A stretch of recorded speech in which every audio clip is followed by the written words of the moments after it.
Hey, I want to give you some tips for giving a speech that your audience will never forget. And I'm going to give you five. Number one, when you start your speech, don't bore your audience. The first 5 seconds of your speech are critical, and you want to get right into your story immediately. No, thank you. I'm so honored to be here. Wasn't that an amazing speech by Joe?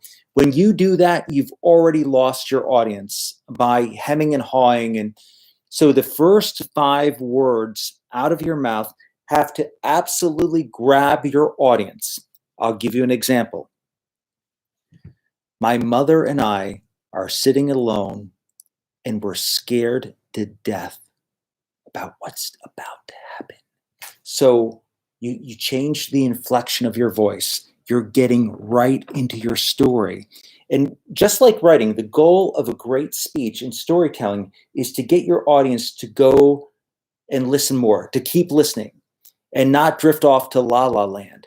Grab the audience with a killer story. It's got to be personal, it's got to be real, and you've got to be vulnerable. And the more vulnerability and weakness you show in your story, the more credibility that you grab with your audience. So tell a personal story. That's huge. Do it immediately when you begin your speech.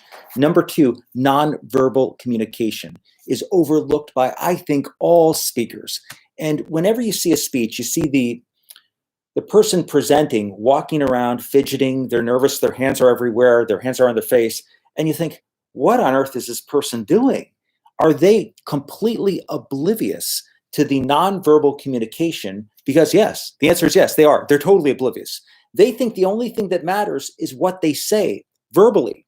But no, far more meaningful is nonverbal communication. So at Max Law 19, I wanted to make the point that all these little mini books are garbage and that the real value of being a book author is when you have a hardcover, substantial book. So to make my point, I put all these little mini guides in a big metal trash can. I picked it up during my speech, picked it up over my head, and I threw it like that. And they were like, oh, and people to this day, almost a year later, say, I'll never forget you dumping those books in a trash can over your head. That is the power of nonverbal communication. The other thing that I don't see nearly enough is changes in the inflection of your voice. Pauses. When you pause after making a big point, it's like putting an exclamation point on what you just said. Pauses, flow of the speech, and changing things up to emphasize key points. That's really important. Number three, get off the podium. I can't stand it when I go to these CLEs and I see people standing on a podium and they're reading from some script. And I'm like, you have got to be kidding me. I'm drifting off before they even begin. Get off the podium, get off the stage, and get with your audience face to face. Because what you're sending a message is, I'm not better than you are. I'm just like you. I'm a real person. And use your environment. So, for example, at Max Law, I was telling this story about how stressed and anxious I was when I first learned that my mother was diagnosed with colon cancer and might die. So what I did was I made a miniature city in the audience, and that was me walking around slowly the city streets of Albany. So I was using my environment to tell a story. That's so critically important. Number four, this should go without saying, but don't use a script. If I see a script, I'm like, that person just hasn't prepared. And how on earth are you going to memorize every single word in a script? That is just absolutely horrible when I see that.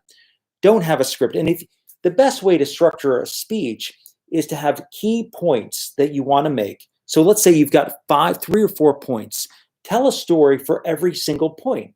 You've got the story in your head. No one knows your story better than you do. So you've got everything you need. You've got 3 stories. They're compelling, they're personal, and you are vulnerable the entire time.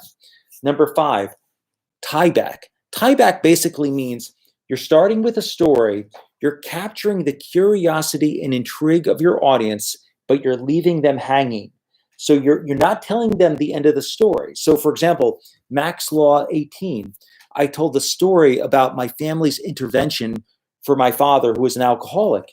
And at the very end of that story, which did not end up well, I said, at the end of my presentation, I'm going to share with you how this changed my life. And what that does is your audience is thinking, okay, I can't wait to hear the end of this.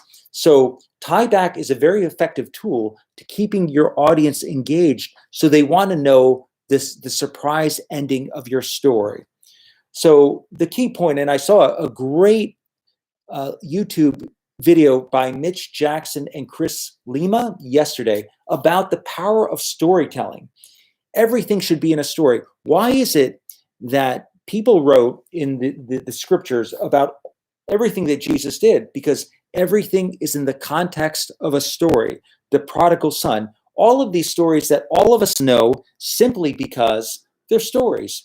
If Jesus had not spoken in parables, no one would have remembered what he was saying. That is the key of a powerful speech that that your audience will remember for the rest of your life.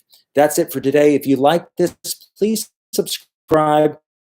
There's a bell. If you click the bell, you'll be notified whenever I go live, and leave a comment. I'd love to hear from you, and I'm going to respond to your comment, and I will see you tomorrow because I leave these tips every day. Take care. Bye-bye.